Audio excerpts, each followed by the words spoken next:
یہ دیکھیں اب میرے سامنے کتاب ہے طبقات ابن سعد. اب اس کا جو جلد ہے اس وقت میرے ہاتھ میں وہ 5 اور 6 تابعین اور تبع تابعین اور اصحاب کوفہ و تابعین.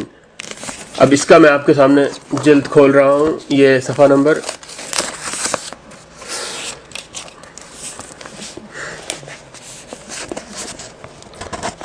طبقات ابن سعد حصہ پنجم 371 صفحہ نمبر تابعین تبع تابعین. آئیے. ایک رسم بد کا خاتمہ. لوط بن یحییٰ الغائدی سے مروی ہے کہ بنی امیہ کے تمام والیان حکومت عمر بن عبدالعزیز سے پہلے حضرت علی کو گالی دیتے تھے. جب عمر بن عبدالعزیز والی ہوئے تو وہ اس سے باز رہے. دوبارہ دیکھ لیجئے. ایک رسم بد کا خاتمہ. لوط بن یحییٰ الغائدی سے مروی ہے کہ بنی امیہ کے تمام والیان حکومت عمر بن عبدالعزیز سے پہلے علی کو گالیاں دیا، علی علیہ السلام کو گالیاں گالی دیتے تھے. اور جب عمر بن عبدالعزیز والی ہوئے تو وہ اس سے باز رہے. لعنت ہو ان تمام اشخاص پر، ان تمام انسانوں پر تا قیامت، اللہ کی، اس کے فرشتوں کی، تمام کل مومنین کی، کہ جو رسول اللہ صلی اللہ علیہ وآلہ وسلم اور آپ کی آل پاک کی شان میں گستاخی کرے. اسی کا ایک اور حوالہ میں آپ کے سامنے پیش کرتا ہوں. آئیے اب آپ کے سامنے ایک اور روایت پیش کرتے ہیں تاریخ طبری کی. امیر معاویہ سے شہادت حسین علیہ السلام تک اموی دور حکومت، جلد نمبر 4 پنجم. یہ میں کھولے میں نے جلد نمبر 4 پیج نمبر 32 معاویہ سے شہادت حسین تک. اب سنیے. یہ ابو بکرہ کی حق گوئی. بصر نے بصرہ کے ممبر پر خطبہ پڑھا اور علی علیہ السلام کو سب و شتم کرنے لگا کہ میں خدا کی قسم دے کر کہتا ہوں تم میں سے جو شخص مجھے سچا سمجھتا ہے وہ میری تصدیق کرے، اگر جھوٹا سمجھتا ہے تو تکذیب کرے. ابو بکرہ نے کہا ہم لوگ تجھے جھوٹا ہی سمجھتے ہیں. بصر نے حکم دیا اور ان کے گلے میں پھانسی پڑ گئی. یہ دیکھ کر ابو لولو ذنبی اٹھ کھڑا ہوا، ابو بکرہ سے لپٹ گیا اور انہیں بچا لیا. ابو بکرہ نے اس کے صلے میں 100 جریب زمین اسے عطا کر دی. ابو بکرہ سے یہ پوچھا گیا اس حرکت سے تمہارا کیا مطلب تھا؟ انہوں نے کہا خدا کی قسم دے کر ہم سے وہ پوچھے اور ہم سچی بات نہ کہیں. بصر 6 مہینے بصرہ میں رہ کر چلا گیا. یہ نہ معلوم ہوا کہ فوج کس کے حوالے کر گیا. یہ ایک اور حوالہ دیا آپ کو اسی تاریخ طبری سے کہ جناب رسول اللہ صلی اللہ علیہ وسلم کے بعد کس طرح سے حضرت علی علیہ السلام کو پریشانیوں اور مشکلات کا سامنا کرنا پڑا. اب میرا سوال پھر بھی وہی ہے، لیکن میں 1-2 کتابوں کے حوالے مزید پیش کر دوں، اس کے بعد میں اپنا سوال پیش کروں گا. آئیے جناب. یہ پھر وہی تاریخ طبری میرے ہاتھ میں ہے 4 اور 5 امیر معاویہ سے شہادت حسین علیہ السلام تک اموی دور حکومت 41 ہجری سے 99 ہجری تک کے واقعات. آئیے اب آپ کے سامنے ہے یہ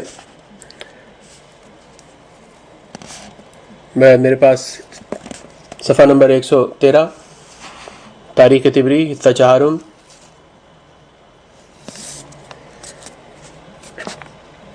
معاویہ کا حجر اور اصحاب حجر کو پیغام. حجر اور اصحاب حجر کو پیغام کہ معاویہ کے پیغامی نے ان لوگوں سے کہا کہ 6 شخص چھوڑ دیے جائیں گے، 8 قتل کیے جائیں گے. ہم لوگوں کو حکم ہے کہ علی سے تبرہ اور ان پر لعنت کرنے کو تم سے کہیں.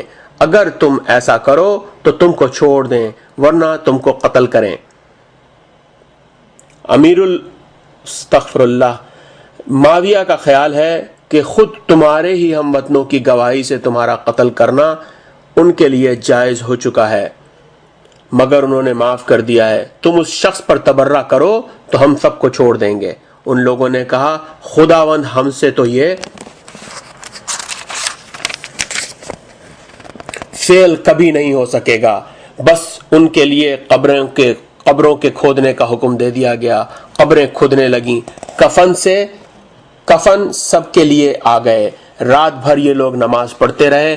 صبح ہوئی تو اصحاب معاویہ نے ان سے کہا، رات تو تمہاری طولانی نمازوں کو اور دعاؤں کو ہم نے دیکھا، یہ تو بتاؤ عثمان کے بارے میں تمہارا کیا عقیدہ ہے؟ انہوں نے کہا کہ وہی تو پہلے شخص ہیں جس نے حکم میں جو جور اور ناحق پر عمل کیا۔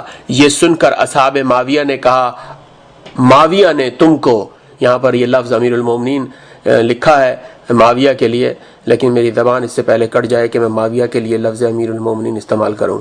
تو معاویہ نے کہا، اصحاب معاویہ نے کہا، معاویہ نے تم کو خوب پہچانا تھا، اور یہ کہہ کر قتل کرنے کو اٹھ کھڑے ہوئے اور کہنے لگے، اس شخص پر تبرہ کرو، یعنی حضرت علی علیہ السلام پر۔ انہوں نے جواب دیا کہ ہم تو ان سے تولا رکھتے ہیں، اور ان سے جس نے تبرہ کیا ہم بھی اس پر تبرہ کرتے ہیں۔ اب ایک ایک شخص کو قتل کرنے کے لیے کھینچا۔ قبیضہ پر ابو شریف بدی کا ہاتھ پڑا۔ قبیضہ نے کہا، میرے تیرے خاندان میں شر، مجھے کوئی اور ہی شخص قتل کرے۔ بدی نے کہا، کچھ قرابت دار کا ہونا اس وقت تیرے کام آیا۔ یہ کہہ کر اس نے حضرمی اور قضائی نے قبیصہ کو قتل کیا۔ پھر حجر نے ان لوگوں سے کہا، ذرا مجھے وضو کر لینے دو۔ حجر نے ان لوگوں سے کہا کہ ذرا مجھے وضو کر لینے دو۔ کہا، کر لو۔